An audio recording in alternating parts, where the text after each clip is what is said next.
Hey guys, so in today's video I'm going to be going over all of the settings that are optimal for you to play with in Spectre Divide, and we're going to be starting with accessibility, and we're going to be going all the way over to stats. So if you want to go to a certain section, please use the timestamps down below. But let's go ahead and get started. So pretty straightforward with some of these. I'm going to go quickly over some of them and then slower over some of the others. But subtitles preset is going to be off. I don't use subtitles, so I mean you can if you want, but it's just kind of not really my preference. Motion sickness prevention, I don't really struggle with motion sickness, at least when playing like FPS games on a PC.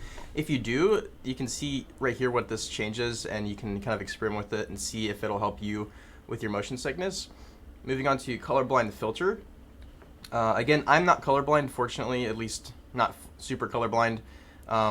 So I don't need to use these, but if you do, again, use what you like. The strength filter here can determine how strong it is. And blood effects, I actually turn these off just because there's less stuff kind of going on your screen, and also if you have a graphically struggling PC, then you can turn this off. It'll help a little bit, but it's not really necessary. It can be nice if you want some feedback, but there's also other ways to get that feedback whenever you're hitting people. So damaging camera effect, this one will basically, if you're getting shot, it'll make your screen a little red. This one you can turn off, but so far I kind of like it just because this is a bit of a newer game and you're kind of learning to understand, like, what does it feel like to get shot. Okay, so guys, next one. This one's extremely valuable, honestly.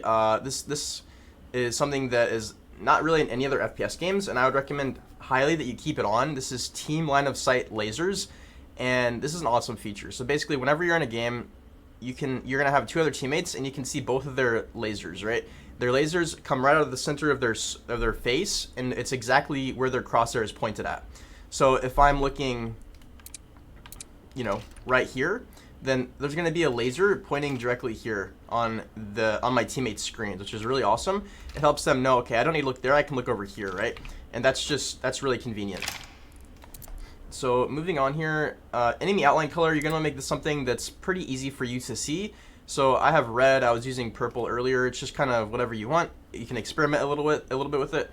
Language, obviously use your main language. Subtitles are gonna have off, so all of these are sort of irrelevant, but you can see these all right here, so I'm not gonna explain them in crazy depth. So general mouse sensitivity, I played 800 DPI for any of those asking. My sensitivity is 4.425. And the way that I always calculate this is by looking, let's say we're looking directly at this dot, and then I do a full swipe right on my mouse, try to keep it as straight as possible, even though I kind of failed there. You see I'm going basically a 360 and a little, some change, right? So like a 360 and some change. It's like a 380, probably, something like that, degrees. And that's just kind of what I like. I like it to have a little bit extra distance over the 360, and that's just my sensitivity. ADS mouse sensitivity multiplier, I think this is defaulted to 1. It's basically just the same thing. It says note this value 1.0 will keep the default ADS sensitivity. Invert Y axis, I don't do that. I actually just got a new mouse that supports 4K 8K polling rate, which I got the Razer V3 Viper Pro. So this mouse is awesome. Honestly, probably you can't tell a huge difference whenever you're playing with this, at least not right now.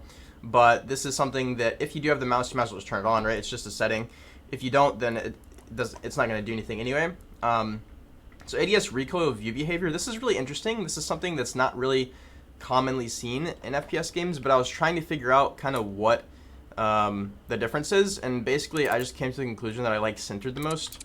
So this is, what is this one? This one is follow pattern. So basically when you're spraying, you see how like the center dot is kind of following where I'm shooting, right? And that's that one, but let's check follow hip fire. You see how it looks a lot different there. It looks different whenever you're spraying. So there's that, and then there's centered. So basically, guys, like, you can read that. You can experiment with spraying like this. I just like how this one feels the most. It feels most natural. It's default. It feels like how other games feel whenever you're spraying. ADS tracer display. This one might be, I don't know. Some people may or may not like this. I actually really like the tracer. What this basically is, whenever you shoot, you actually get like a laser. So you see like that. It's basically like a bullet trail, right? And it can help you whenever you're spraying, because you spray quite a bit more in this game, in my opinion. it can help you trying to follow where you're trying to spray. So like if I'm trying to spray somewhere and I'm not really sure what I'm hitting, you can really use the tracers to help figure out where you're shooting. See that? I really like that. A lot of people might not like that, and a lot of people might like this setting off, which is over here. And there's also one for weapon default, which varies between different weapons. And then there's every 2 bullets and every 3 bullets. So if you still like it, but you don't like it as much as I do, then you could turn it down a little bit. And then ADS tracer intensity is just how bright they are. So this is default. I didn't change this. Optic hit confirm. This is if you hit someone. These like green parts of your like aim down sights area are gonna like pulse, and that's kind of what this says here. So that's something that you just might as well keep on. Excuse me. Minimap, this is important, guys. Minimap rotation on center minimap on player. This is on. These are default. These two are not defaulted. So minimap size is up by, I think, 0.1 from the default for me here. And minimap scale is going to be 0.95. So you can see on the right exactly what this looks like. I think the default's 0.9. 1, you can definitely do 1. I just kept it at 0.95. And I don't know why you'd want it super small. Maybe if you can kind of comprehend this pretty easily, but I like it a little bigger. It helps you see more detailed kind of where exactly people are and where they might be going and what's going on. So I really like that. Minimap shape. This is a no-brainer to square because, as you can see, whenever it's circular, it's actually cutting off like things you can very easily see in the square. So I don't know why you'd want circle unless you just have that preference. Minimap background is standard. I haven't really played around with this, to be honest, so just keep it on standard for me.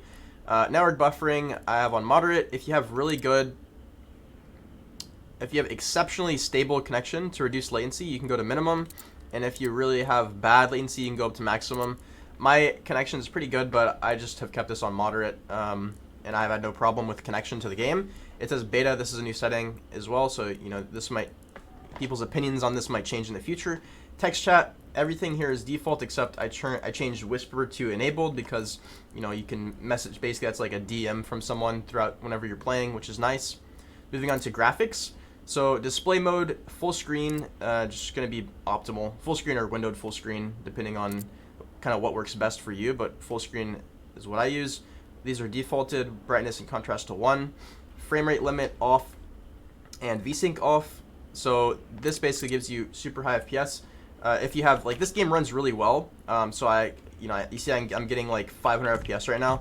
You can cap that if you really want. If you have problems with like getting FPS and your PC is just not the greatest, you can turn these on and it'll help you maintain a more stable FPS. And then render scaling, we have 100. Again, if you're struggling graphically or FPS wise, you can turn this down a little bit, but this would be like my last resort. First, I would turn down all of these to low if you're struggling with FPS, but there's not really a big difference for me. I don't know if I need to restart my game between this. You can see I'm getting maybe like 100 less FPS, which I guess is a big difference for some people, but out of 500 FPS, it's not a huge difference. I'm keeping things on medium. A lot of people like to play on low just for maximizing the FPS, but I don't think there's going to be a huge difference personally between 500 or 600 FPS and like maybe 700. So, you know, a lot of people say every single FPS counts, but I think after a certain point you have diminishing returns, meaning the extra FPS you're getting is not going to make like a huge difference. So kind of, I would recommend keeping these on the lower side just because this game we play competitively, right? Generally, like, you're not playing it to look around and be like, oh, it's pretty. And even on the low settings, this game looks really nice. Like, I just like the art style. I like how everything looks like it's kind of drawn in. It looks really nice. So graphics, that's what I would do. NVIDIA Reflex, I have on plus boost. That's what I've always used for like Valorant and any other FPS game. On plus boost always gives me, in my experience, extra FPS. So if you have an NVIDIA graphics card, that's what I would do. NVIDIA DLSS, I have on and balanced. You can turn this off if you struggle. It says boosts frame rates while maintaining great image quality. So if you're struggling, if this makes your FPS worse, you can turn this off, and you can also turn it to performance or something for extra FPS. But these are my graphics settings, so let's go ahead and move on here to Crosshair. A lot of these are going to be default. I haven't really changed anything here except this to cyan. That's this dot here, right? So if you want to tweak around with it a little bit, you can see like this is the opacity, this is the size, the outline. If you don't like the black outline, you don't have to have that on. And then everything else here. The thing that I have changed is the hipfire.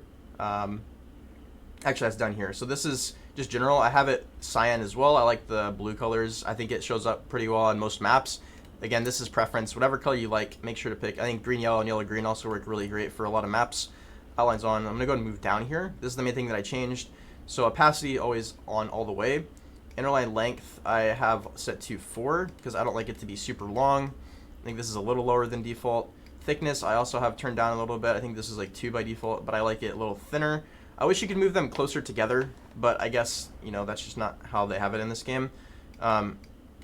Actually, this is, you can move it farther out, but you can't move it any closer than this.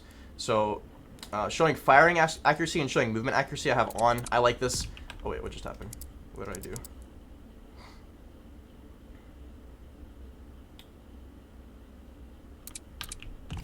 Huh. Oh, there we go. Okay, I don't know why I was doing that, guys. So whenever you move, it kind of moves like with you. So basically, like, this is helpful. Even as a more kind of veteran FPS player, it's nice to be able to see this and like know when you can shoot, because every game's a little bit different, right? So like, you're not supposed to fire, but just if you were, then you can kind of, it tells you like when you can shoot, right? So like, don't shoot like this, right? And also when you're shooting, this is firing accuracy, so it's nice. It's a nice little thing. If you don't like that, you can turn those off. Those are show firing accuracy and show movement accuracy. So hipfire outer lines, these are not on for me because I don't need these, but if you want to turn that on, you can. It's basically all the same stuff as this, but with the extra, you know, set of outlines at the outside. Sniper, I have not touched any of these. It's just red, so I like that. It's fine. If you want to change the color, if you want to change anything, it's basically the same as the aim down sights, just for the sniper, right? I haven't honestly sniped a whole lot in this game. So audio settings, this is pretty straightforward. General, we have all the volumes, everything is default here. This, if something's not working for your audio configuration, you can change that here and then down here. But the only thing I have changed is music. I turned down by 0.2. I actually like the music in most games. I don't really turn it off. A lot of people like to turn it off, but I like to just turn it down just slightly. So again, if you're having problems with like your input and people aren't responding to you in games, then change your input device to something else, and then you can even turn this up if people they're saying you're too quiet, and then you're obviously your output device in the same thing with how much you're hearing. Team voice chat settings, team voice chat on, push to talk always, right? V for me. I'll go into my keybinds here in a second on what I changed this to, because this is the default puck bind. These are all on, so you can just look at this, guys. It's the same thing, right? So on to keybindings. Duality swap, I changed. No, actually, this is defaulted to X. I changed the equip duality puck to mouse button 5 on the side of my mouse here, right there. And this used to be V, and I always use V for voice chat, so I wanted to change this. It's really convenient. I picked it up very quickly, and yeah, so that's what I changed that from. And then WASD, space jump, space vault mantle, control, crouch hold. These are all default. Walk, hold, shift. And then aim down sights hold. You can see these are all pretty straightforward. I did change this to Q, but honestly, I don't like these. I wish we had one that would just like swap us between primary and secondary weapon, or between, like, I think Counter-Strike has a setting where it's like changed to like previously used weapon. I wish there was a setting like that in this, because what I've been using instead is just 1, 2, and 3 to swap between weapons. I haven't really been using these. I haven't really been using the scroll wheel. But that's just kind of my preference. You can use Q for something else, because I'm not really using Q for this reason, to be honest. I use it maybe sometimes. Zeus is still 4. It's what Valorant's spike plant is, so it's very straightforward. Toggle optical zoom, I changed to alt. This is a big one, guys. I think it's defaulted to like 5, and 5 is honestly a little bit of a reach. If you have bigger hands, maybe not, but I think it's more convenient to have something a little closer to where your left hand is going to be on your keyboard, or your right hand. And I use alt, so that's what I use to double scope in Valorant with like the op, and so it's really nice. So it's just basically this right here. I use this a lot. I almost always play on double zoom because I think it's just a little more helpful. So kind of keep that in mind. And reload, drop Zeus. You actually can't drop weapons, but it is G to drop the Zeus. Inspect weapon is Y. I actually didn't even know there was an inspect in this game. I'm not gonna lie. I just found that out, guys. That is pretty crazy. So I need to change that now. Okay.